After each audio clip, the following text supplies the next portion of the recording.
दोस्तों अस्सलाम वालेकुम। दोस्तों क्या हाल है? ठीक है, खैरियत है, तबीयत से ठीक है। दोस्तों काफ़ी जाने को वीडियो तो भेजे तो खड़े से मगर अपना कोई शेर ताकू कैंसे सुना सके, अपनी भी गाल कैंसे कर सके।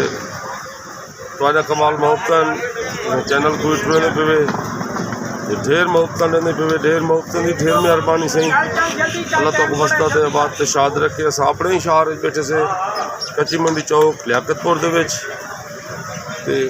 एक नवा डोड़ा है। दोस्तों कोशिश करना पाया जो मैं तुमको सुना रहा वो जिमें कबरील डोड़ाई है जो ना धमकियां दे अख लाल न कर, ना धमकियां दे अख लाल न कर, तेरे कोल हर शायद है ढेर हैं पे।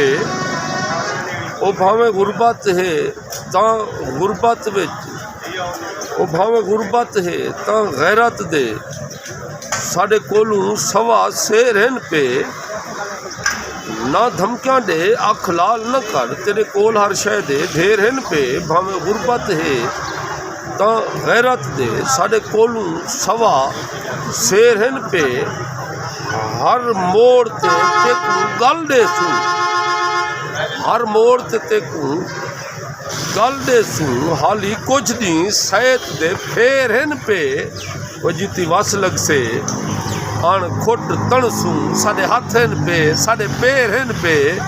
जीती वस लग से अण खुट तण सू, जीती वस लग से अण खुट तण सू, साडे हाथ हैं पे साडे पैर हैं पे।